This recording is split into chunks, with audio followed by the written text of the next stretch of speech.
अस्सलाम वालेकुम। प्रोग्राम का टहरा मैं हूं वकास वलाना। दुबई एक दफ़ा फिर से पाकिस्तान की सियासत का मरकज़ बन चुका है।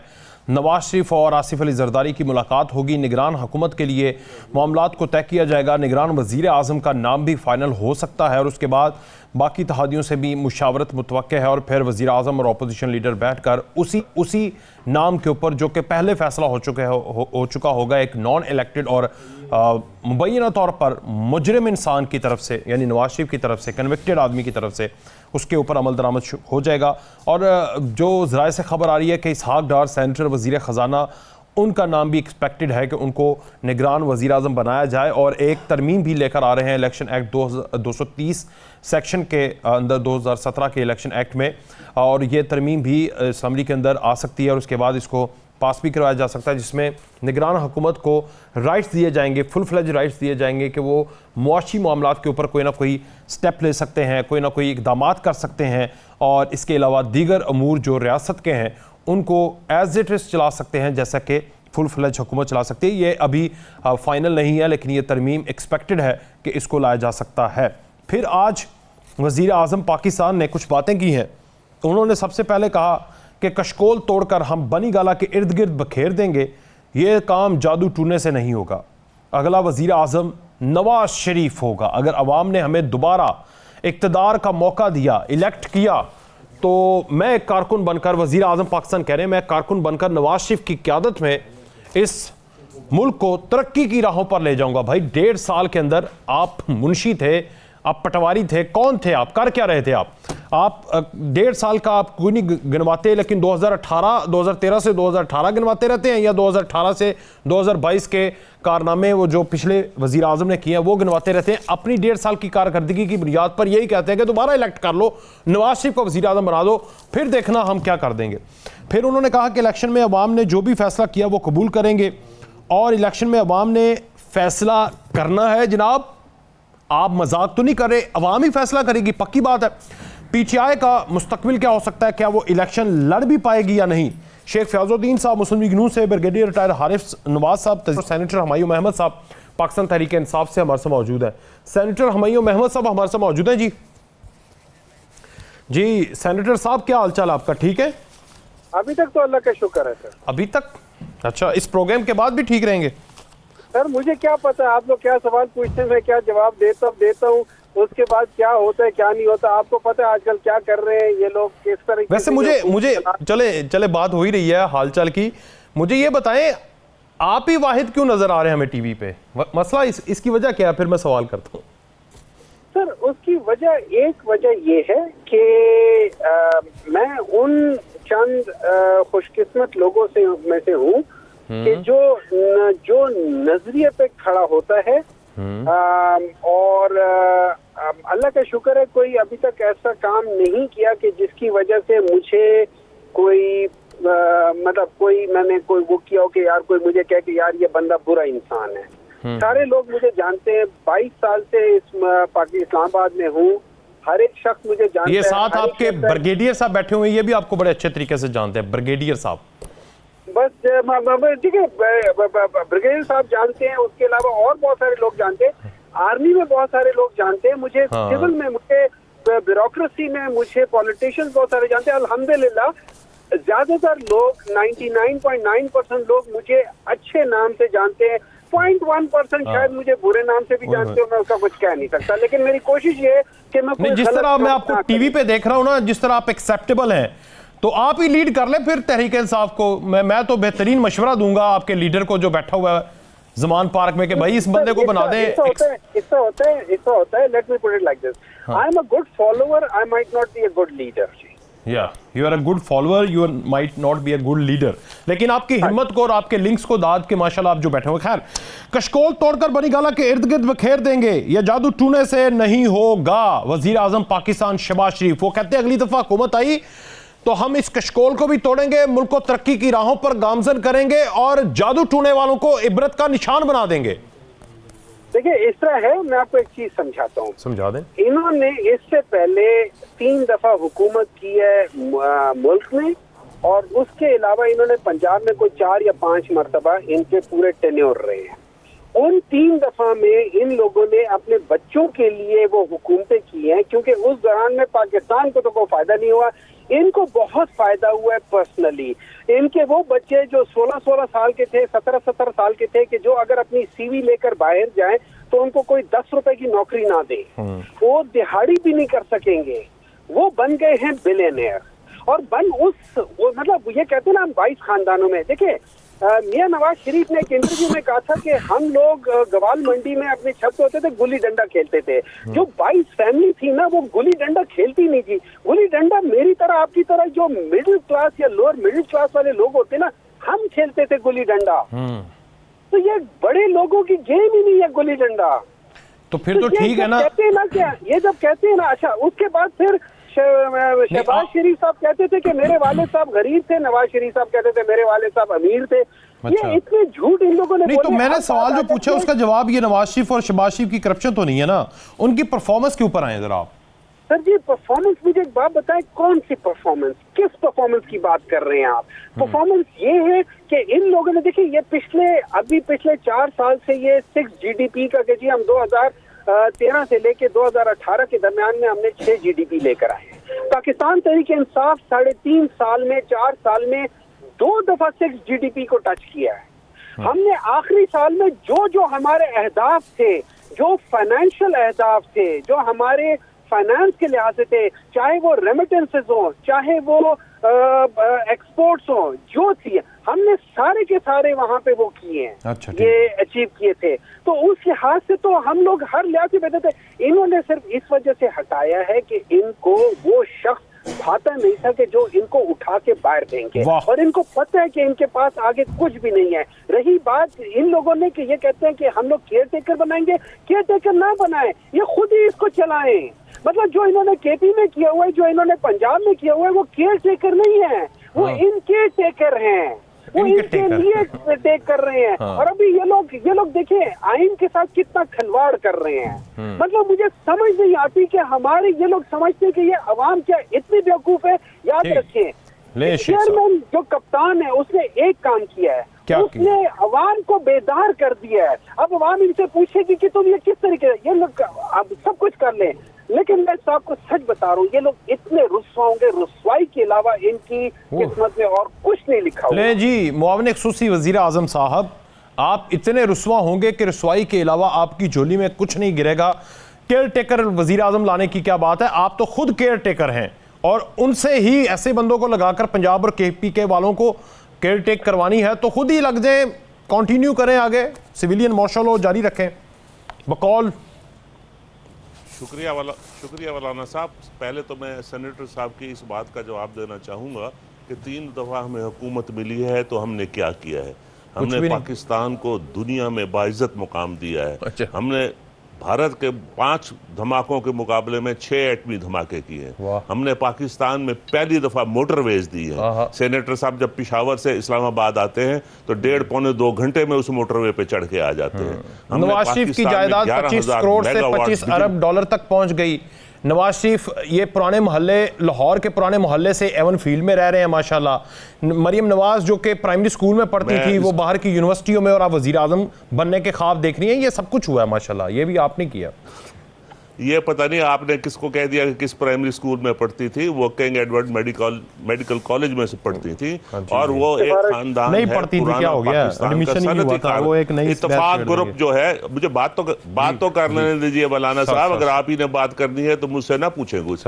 तो ये पाकिस्तान का वो सबसे पुराना सनती ग्रुप है। इत्तेफाक जो फाउंड्रीज हैं वो पाकिस्तान की सबसे बड़ा इनकम टैक्स पे इनका इदारा था। अगर अल्लाह ने किसी को कारोबार में बरकत दी है तो इसमें इनको क्या इतना, ये भी काम करें, ये दूसरे को माल पे क्यों याशी करते हैं। मैं पूछता हूँ, इमरान खान साहब ने कभी जिंदगी में कोई काम किया? उनके घर का तो खर्चा भी उनके पार्टी के लोग उठाते हैं। मुल्क को वर्ल्ड कप दिया, शौकत खानम दिया, 190 मिलियन पाउंड से अलकादर यूनिवर्सिटी बना दी, और क्या चाहिए। वो आपके वजीर आजम कह रहे थे अगर मेरे पास 190 मिलियन पाउंड होता तो मैं दानिश स्कूल बनाता।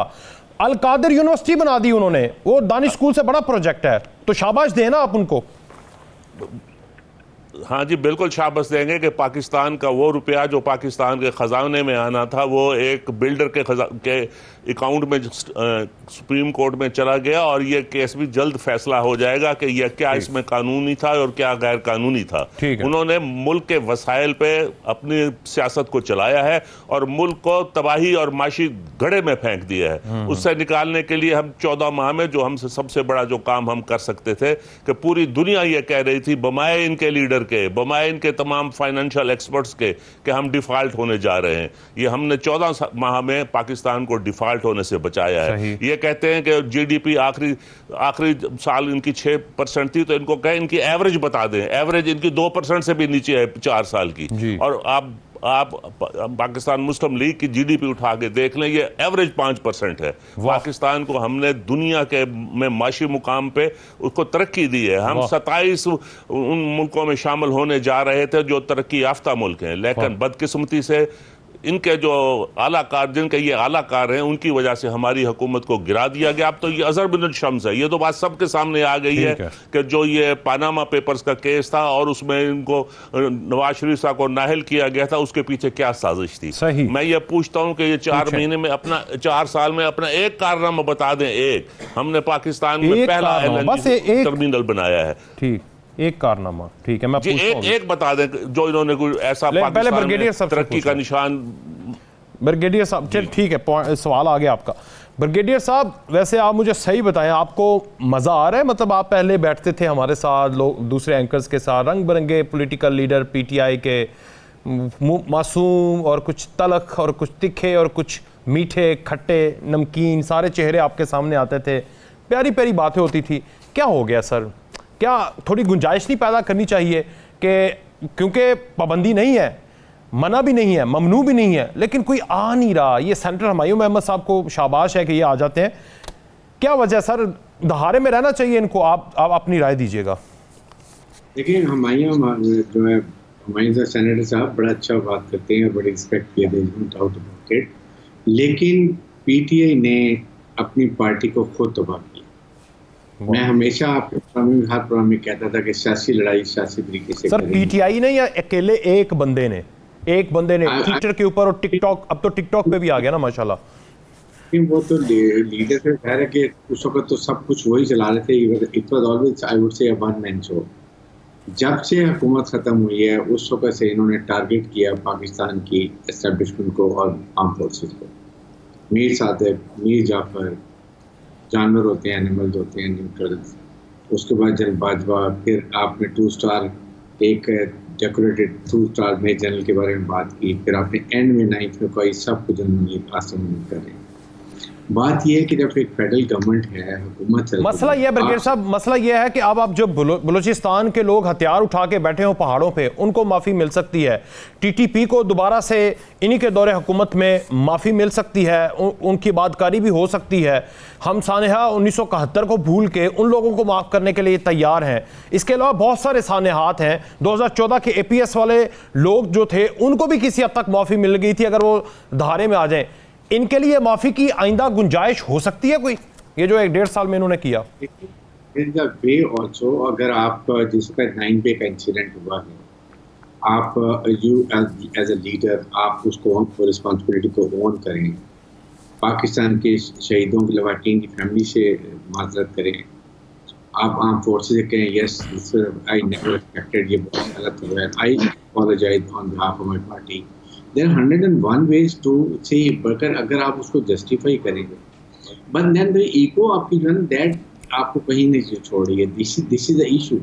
अभी भी आप वही बात दिया, मुझे ये हो रहा है, वो हो रहा है, आप ना करें ना, आप चीज़ें अपनी ठीक करें और उसके बाद आप फाइट करें सियासी लड़ाई सियासी तरीके से, सियासतदानों से बात करें, सियासतदानों से लड़ाई करें, बैठ के पार्टी को लेके चलें।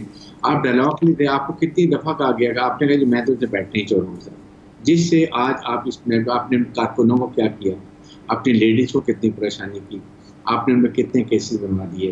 What have you gained as a party leader of the party को? He himself responsible for this, we should not blame anyone. Arm forces देखें, दुनिया में आर्म फोर्स के अपनी कोई बुराइयां नहीं करते, अपनी इंटेलिजेंस को नहीं बताता। इंडिया में क्या कुछ हो रहा है, यहाँ तो ऐसे मजाक बन गए जो उनके नैरेटिव हमें लग रहे थे, हम खुद उसको नैरेटिव चाह रहे हैं कि फौज अवाम को लड़ा के दूर करके फेडरेशन को कमजोर करो खुदा न खास्ता, और फिर सिस्टम का क्राइम पूरे करो। ठीक सर, प्रोग्राम में एक छोटी सी ब्रेक, वापस आएंगे, मजीद बात करेंगे।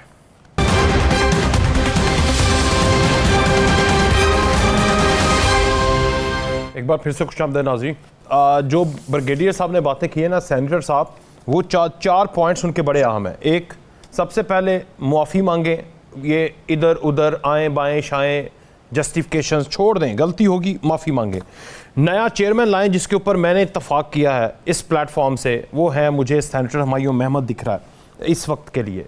चले बुरी सही, निगरानी लगा दें आपको पार्टी का, ये आ जाए, फिर अपनी ईगो को ख़त्म करें और आगे बढ़ें, सियासतदानों से बात करें। ये 4 पॉइंट्स हैं, इसके ऊपर अमल कर लें तो फिर भी कोई गुंजाइश 2013 से पहले वाली कोई 15, 20, 30, 40 सीटें बन सकती हैं, वरना तो खड़ा ही नहीं होना किसी ने, देख लीजिएगा आपके सिवा, मुझे यही लगता है। सर देखिए, मैं आपका देखिए, बात यह है कि अब ये जैसे मैंने आपको कहा था ना, आप ऐसे सवाल पूछेंगे, अब ये बड़े सेंसिटिव सवाल हैं, इनके जवाबात भी बड़े सेंसिटिव हैं, लेकिन अगर हम इनको सामने कॉन्स्टिट्यूशन को सामने रखते हुए जब हम बात कर रहे हैं तो हमें एक इम्पार्शल अनबायस्ड होके सोचना पड़ेगा कि क्या है। ब्रिगेडियर साहब बिल्कुल सही कहते हैं कि किसी मुल्क में जो है ना, वो इस किस्म की between the arm forces and the politician किस किस्म की ये इस किस्म के झगड़े नहीं होते हैं, ठीक है। लेकिन विद ड्यू रिस्पेक्ट, उन किसी मुल्क में जो पॉलिटिकल इंटरफेरेंस जो एस्टैब्लिशमेंट या हमारी आर्म फोर्सेस करती हैं वो भी नहीं होते। होता ये है कि जब मैं कीचड़ में जाऊंगा ना, तो मैं ना भी चाहूं मेरे कपड़े गंदे होंगे।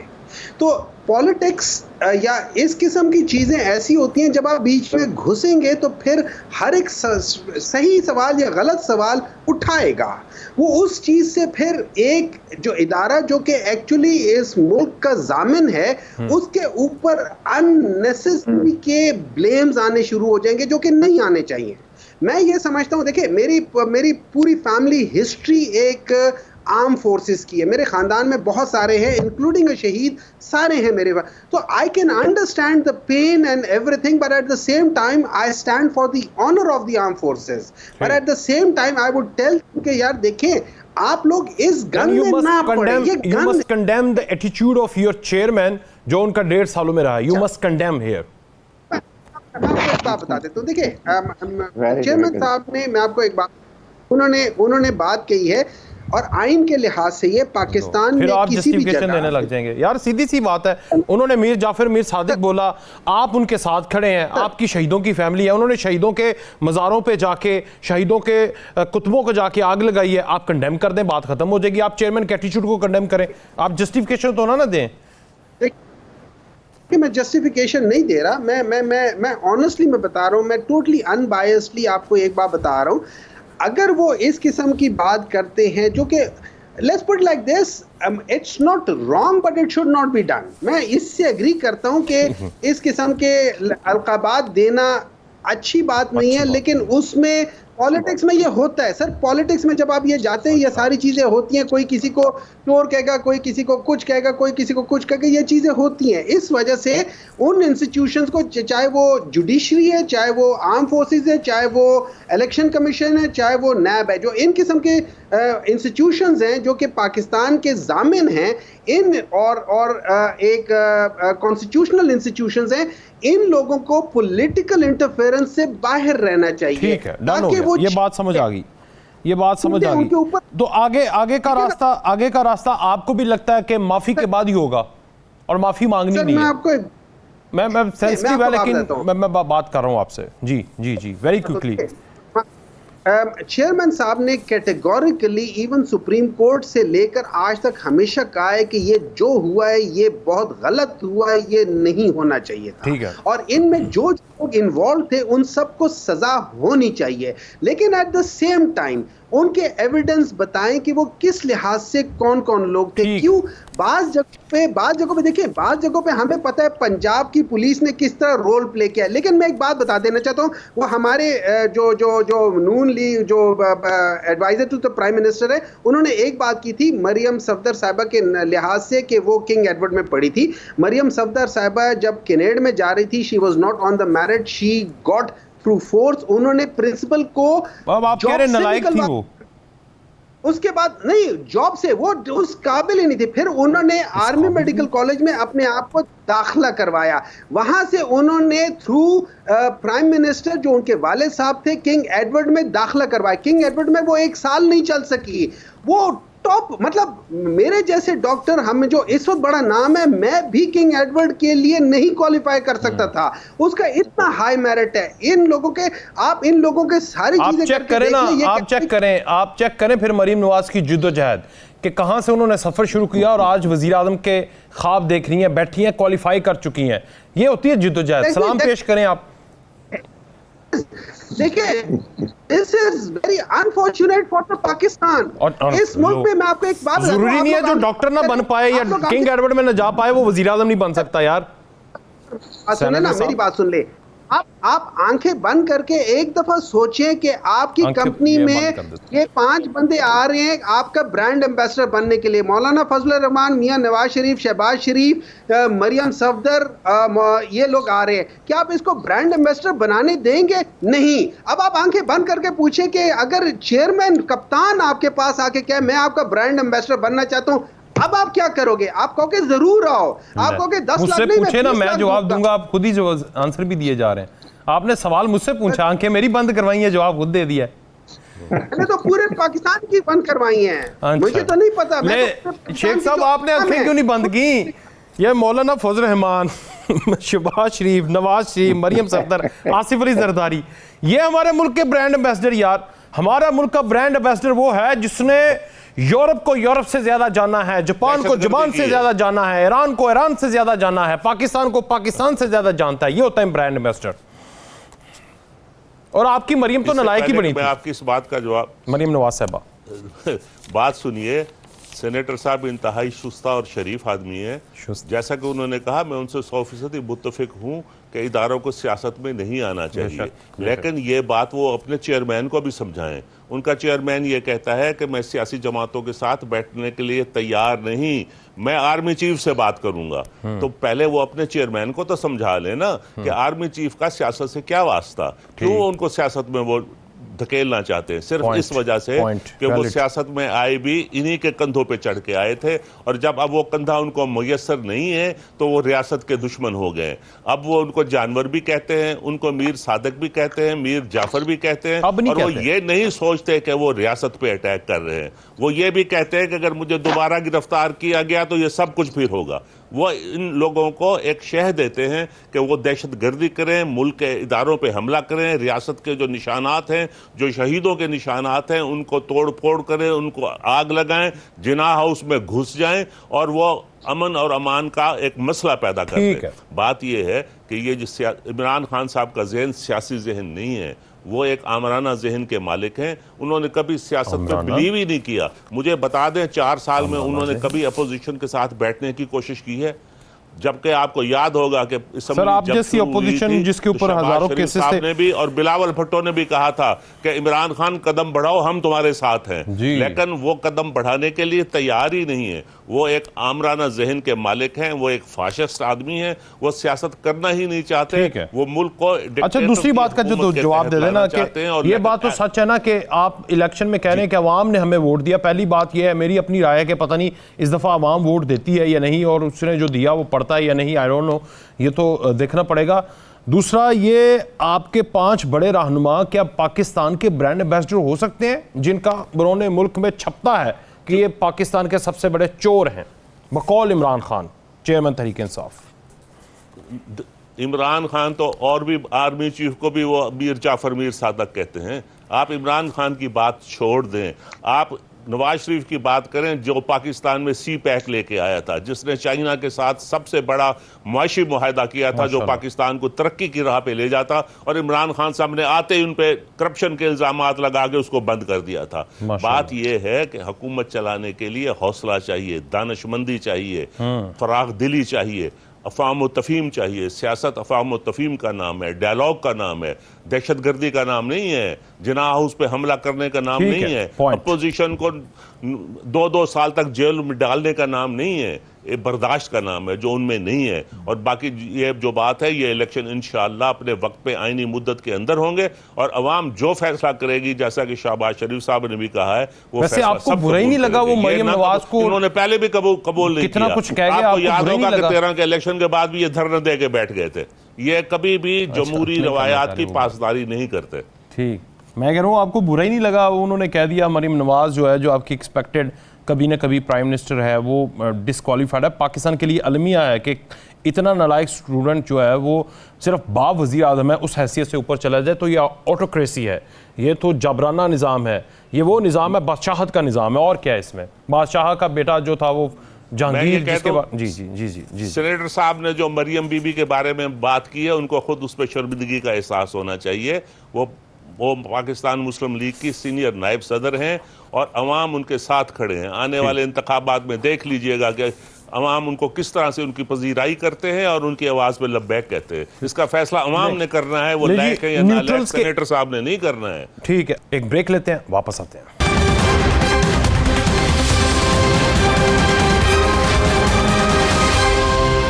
वेलकम बैक नाज़रीन।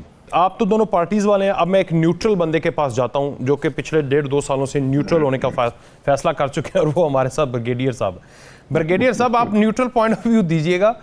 पाकिस्तान का ब्रांड एम्बेसडर, मतलब ब्रांड एम्बेसडर से मुराद है ये जो इंटरनेशनली पाकिस्तान को सही तरह से रिप्रेजेंट करे, जो बेहतरीन हुकूमत कर सकता है, पलड़ा किसका भारी लगता है? या मुश्किल अगर लगता है आपको कि ये आप नहीं दे सकते तज़िया, तो आपकी मर्जी है?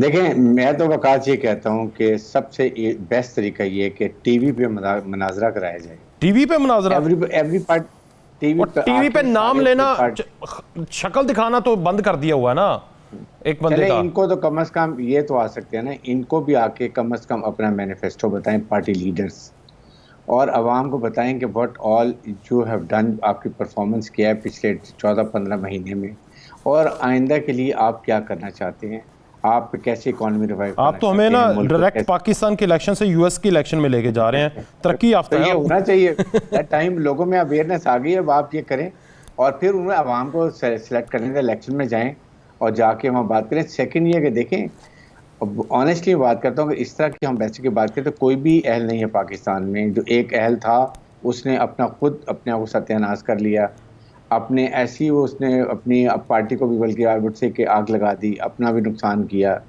पाकिस्तान को भी काफ़ी हद तक नुकसान पहुंचाया, आर्म फोर्सेस को काफ़ी हद तक आवाम से दूर करने की कोशिश की, जो कि नहीं हो सकी। 9 मई को मुसल्लह अफवाज कहीं ओवर रिएक्ट कर देते हैं तो आप देखेंगे उस वक्त मुल्क में क्या होता, उसके साथ क्या इंडिया में शादियाने बजाए जाते हैं। दैट इज़ द रीज़न कि फ़ौज ने रिस्ट्रेंट किया, पेशा वराना सलाहियत का मुजाहरा करते हुए विदड्रॉ कर लिए कि एक कैंटोनमेंट का नुकसान 2-4 को हो जाए, लेकिन we don't have to fire our troops, जो कि एक प्लान किया गया था। प्लान दुश्मन भी यही चाहता था। इसलिए मैं ये बात करता हूँ कि अगर इस लिहाज से हमारे में मैच्योरिटी होनी चाहिए, चाहे आप 4 साल प्राइम मिनिस्टर रहे हैं, बाकी 1-2 टेन्योर कर सके हैं, एवरीबडी शुड अंडरस्टैंड कि पाकिस्तान के लिए क्या बेहतर है, क्या किसी ने पाकिस्तान की आवाम के लिए कुछ किया। सब सेटल हो गए, अपने आप फाइनेंशियली बेहतर कर लिया, बट पाकिस्तान के अवाम जब सिलेक्ट करते हैं, असम्बली को लेकर आते हैं, नेशनल असम्बली बनाते हैं, मेंबर्स बनाते हैं, हुकूमत बनती है, वाई बिकॉज ताकि उनका ख्याल किया जाए पाकिस्तान की सॉवरेनिटी, पाकिस्तान की तरक्की, पाकिस्तान की इकोनॉमिक तरक्की, पाकिस्तान की इंटरनल प्रॉब्लम इशू खत्म हो, बच्चों के लिए जो नए जो तालीमी इदारे बनाए। लेकिन इन्हीं लोगों का गिला रहता है कि 2-4 ऐसे इंस्टीट्यूशन हैं जो कि असम्बली की वक़्त नहीं रहने देते, वकार नहीं रहने देते, वज़ीर आज़म को गिरेबान से पकड़ते हैं, बाहर निकाल देते हैं, असम्बली की दीवारों को छलांगा जाता है, रात के अंधेरे में जाके सब कुछ सबोटैश कर दिया जाता है। ये जो है इसका डर खत्म हो ना, तो फिर जाके आप उनसे पूछे ना, जिनको यही पता है बेचारे को कि पता नहीं 5 साल मैंने पूरे करने या नहीं करने, वो कैसे खुद मुख्तार खुद भी होगा और बनाएगा। वकास देखें, उसमें जब एक दफ़ा खुद चीफ मिनिस्टर ने कहा कि we have done mistake and now we are political, we are not doing anything, जब आपने एक दफ़ा 1-1.5 साल पहले कह दिया, फिर आप उनको ड्रैग क्यों कर रहे हैं? अब आप देखें ना, उस वक्त हुकूमत की भी बात हो रही है, दोनों गलतियां, दोनों यही प्रॉब्लम ये कि हमारे में लैक ऑफ गवर्नेंस है। अगर आज से साल पहले आपके प्राइम मिनिस्टर ऑफ पाकिस्तान ये Imran Khan what ever he was saying, chairman PTI, कि जी मैंने इनसे नहीं बैठना, बट गवर्नमेंट का काम है कि हालात को ठीक करना, नॉर्मलाइज करना। Prime minister Pakistan should have given a national call dialogue के लिए जी कि whatever it is, I am formally inviting everyone to come and sit and will discuss, सियासत भी डिस्कस करेंगे, इकोनॉमी में डिस्कस करेंगे, टेररिज्म में डिस्कस करेंगे, उसके बाद मुल्क इंटरनल सिचुएशन भी देखेंगे, वी विल डिस्कस एवरीथिंग। तो कम से कम आपको एक बहाना मिलता है कि जी ये पीटी चेयर में नहीं आए, आप हर बात करें मईशत। उन्होंने पीटी चेयर में कहा जी मैं चोर नहीं बैठूंगा, आपने कहा ठीक है जी, छूट कर रहा था क्योंकि आपने कई हालात को ठीक करने की कोशिश की। ये पॉलिटिकल इंस्टेबिलिटी की वजह से प्रॉब्लम की। आप देखें ना इकोनॉमी, आपने पूरा एक साल इस प्रोग्राम को लेट किया, एक साल। ये नून लीग से सवाल कर रहे हैं। यस, आपने जो उनकी शराइत थी वो आपने मनोन मान ली। अगर ये और मैं आपको ये बता रहा हूँ कि जिन बंदों की वजह से हुआ ना, उसमें से एक बंदा इसहाक डार, उसको अगला निगरान वज़ीर-ए-आज़म बनाने का भी सोच रहे हैं। मेरा देखें, ये I have no idea, but अब मेरे ख्याल में ये मैं आपको बता रहा हूँ, इसहाक साहब ने बहुत डिले किया और उससे आप ये देखें फर्क। अगर आप आज आप ये पीडीएम की गवर्नमेंट और पीएमएलएन कह सकती, देखें हमने इकोनॉमी को रिवाइव कर दिया, हमने ये कर दिया। और एक और जो उन्होंने कहा आपने मान लिया। आज इस वक्त जो महंगाई का आलम होने लगा है, क्या आपने ये कभी सोचा कि इसके साथ ये हो सकता है कि आप कहते जी हमने देखें। नहीं, जो उन्होंने कहा वो सब नहीं मानना सर। जो उन्होंने कहा ना अवाम के ऊपर टैक्स लगाओ वो मानना, जो उन्होंने कहा खुद की मुराद कम करो वो नहीं मानना सर। तो नहीं माने। जो उन्होंने कहा कि लाइन लाइसेंस में चोरी खत्म करो वो नहीं मानना सर। जो उन्होंने कहा कि इंस्टीट्यूशंस को ठीक करो नहीं मानना सर। नहीं किया। सो अब आप देखें, अगर आप ये कहते IMF आंखों में आंख डाल कहते IFBR में 2 से 3 हज़ार अरब रुपया एक साल में चोरी होता है, आप कहते हैं देखें जी 500 अरब हम इस साल सेव करेंगे और हम टैक्स नहीं लगाएंगे, हम ये आवाम के लिए निकाल लेंगे। आपकी स्टेट कॉर्पोरेशन को 800-900 अरब रुपया साल का खर्च करते हैं, आप कहते हैं 3 प्राइवेटाइज हमने कर रहे हैं, तो हम यहाँ से 300-400 अरब निकाल लेंगे एंड विल सेव मनी। लेकिन ये तो कोई गवर्नेंस नहीं है कि जो IMF वर्ड में कह रहा है आप मान के आपके मुल्क के अवाम को तबाही कर दें जी। जवाब दें जी शेख साहब, फिर मैं सेनेटर साहब की तरफ जाऊंगा। जो IMF ने कहा आपने आंखें बंद करके मान लिया। आज मैं सेनेटर जो चेयरमैन सेनेट है, क्या नाम है, नैयर बुखारी साहब, उन्होंने कहा कि आर्मी चीफ से लेकर सर्विसेज चीफ्स और chief justice, prime minister, then the ministers, सबके प्रोटोकॉल को ख़त्म करना चाहिए।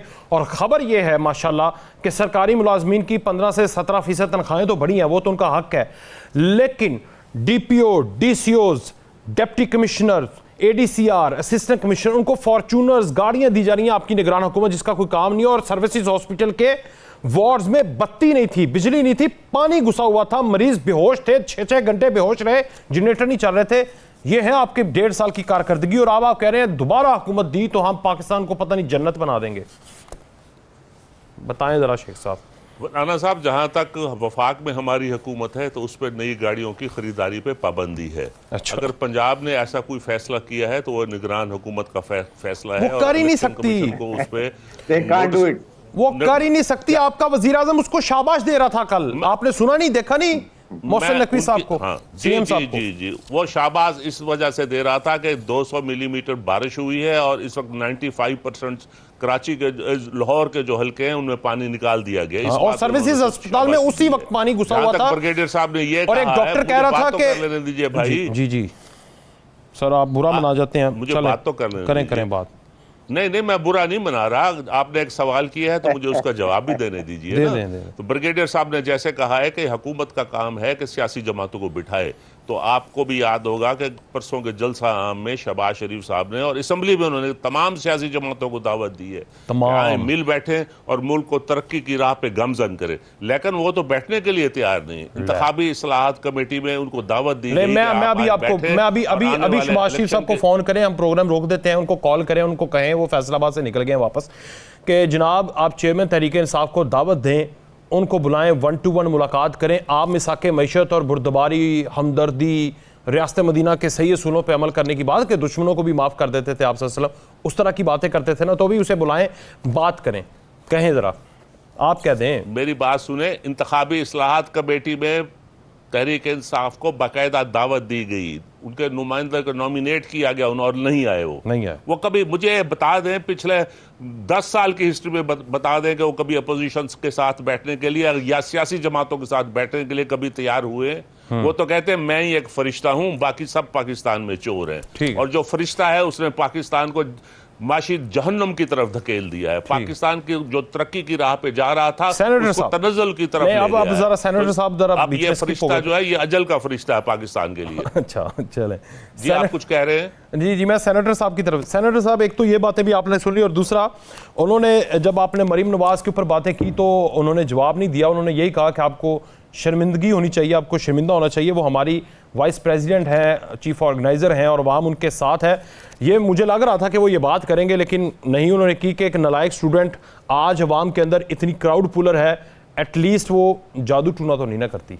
मुझे लगा ये जवाब देंगे, लेकिन नहीं दिया उन्होंने। देखिए इस तरह है कि मुझे थोड़ी सी शर्मिंदगी होती है क्योंकि पाकिस्तान का ये हशर है कि हम लोगों के लीडर वो बन रहे हैं कि जो अपनी ज़ात की हैसियत से कुछ उनकी अपनी कद काट है ही नहीं। अगर इनसे पॉलिटिकल पार्टी को हटा दिया जाए तो दे आर जीरो। ठीक है, अब मैं बात बताता हूँ, एक चीज बताना चाहता हूँ। ठीक है, तो सारे पीटीआई के लोग हैं कि पीटीआई को हटा दिया जाए तो बाकी सारे जीरो थे, और वो बाकी माशाल्लाह पीटीआई जैसे ही जीरो हुई तो वो सारे जीरो। जी जी जी फरमाइए सेनेटर साहब। वो जीरो थे, वो आज भी जीरो है। अगर होता है, मैं आपको अगर ये सारी चीजें ठीक होती तो पिछले 50 देखिए पीटीआई की जगह क्यों बनी है पाकिस्तान पॉलिटिक्स में? क्यों बनी है? क्योंकि जनरल शुजा पाशा थे, जनरल ज़हीरुल इस्लाम थे, जनरल फैज हमीद थे। जी सर। देखिए उस लिहाज से जनरल अयूब भी थे और जनरल ज़ियाउल भी थे, और इनमें से किसी ने पॉलिटिकल पार्टी बना के उसको 17-18 साल चला के वायबल नहीं किया। It was only when PTI became viable on 31 अक्टूबर 2011 के लोगों का ख्याल हुआ कि यार ये तो वाकई एक पॉलिटिकल पार्टी है, वरना उससे पहले तो ये लोग पार्टी भी नहीं मानते थे इसको। वो सारी मेहनत उसको टांगा पार्टी ये सब कहते थे उसको था। लेकिन देखिए बात हो जाती है, ब्रिगेड साहब ने बड़ी अच्छी बात की है ना, इनके बकौल जनरल शुजा के हाथ में आई तो वो पॉलिटिकल पार्टी बन गई। नैपियां चेंज होना चाहिए। हर एक इंसान ना दूसरे को अपने आईने में परखता है ना। ये लोग तो देखे ये क्या हुआ, जनरल वो एक शख्स था, वो कहीं जिम खाना में क्रिकेट खेल रहा था, उसको एक जनरल ने बुलाया और उसने कहा कि जी आप अपनी कंपनी में क्या करते हो? उन्होंने कहा जी मैं अपनी कंपनी के वो अकाउंट्स देखता हूँ। उन्होंने आज से तुम पंजाब के वो क्या कहते हैं फाइनेंस मिनिस्टर बन जाओ। उसके बाद उस वो जो मर्जी भी था ना उसको छोड़ देना, ठीक है। अब उसके बाद उनके भाई कहते हैं कि ये चीज़ है। मुझे जब ये प्राइम मिनिस्टर साहब जो है ना, जब ये सारी चीज़ें कहते हैं कि मैं कशकोल तोड़ दूंगा, जब हम छोटे होते थे मुझे एक कहानी याद है, वो होता था मेरा नाम मंगू है। ठीक है, वो एक किताब होती थी, नॉवल था, जिसमें वो बच्चा था उसको बाय फोर्स उससे भीख मंगवाते थे। वो प्रोफेशनल बेगिंग के बारे में। और अनफॉर्चुनेटली लोग भी एक किस्म के प्रोफेशनल बेगर्स हैं जो कि कहते हैं beggars can not be the choosers. ठीक है, इनको ना कहने के। अब मैं आपको बात बता देता हूँ। देखिए जब ये लोग बात करते हैं ना कि मुल्क के हालात कैसे थे, ये लोग जब गए थे यहाँ से 2000, अच्छा ये लोग कहते हैं कि चेयरमैन पीटीआई ने इनके खिलाफ सारे केसेस किए थे। इनको पता होना चाहिए था कि मियां नवाज शरीफ, ठीक, इन्होंने आपस में एक दूसरे के खिलाफ केसेस किए थे। लेकिन एक बात तो मुझे उनकी बड़ी वजह लगी है ना कि हमारा मुल्क अब जादू टूने, वजीर आजम हाउस अब जादू टूने से आजाद हो जाएगा। ये तो तोहमत भी हो सकती ना। एक बात सुन ले, ये वजीर आजम ने कहा। सर जी वजीर आजम तो बहुत कुछ कहते हैं ना, अब आप उसकी हर एक बात को सच तो ना समझे, लेकिन ये याद रखें कि मियां नवाज शरीफ अपने ही टेन्योर के अंदर, जो कि पाकिस्तान मुस्लिम लीग नून का टेन्योर था, जब इनका अपना वजीर आजम था शायद खाकान अब्बासी, उसके जमाने में जेल गए हैं। उसके जमाने में मुल्क मतलब इनके ऊपर सारे केसेस हुए हैं और इनके ऊपर जेल नहीं गए थे।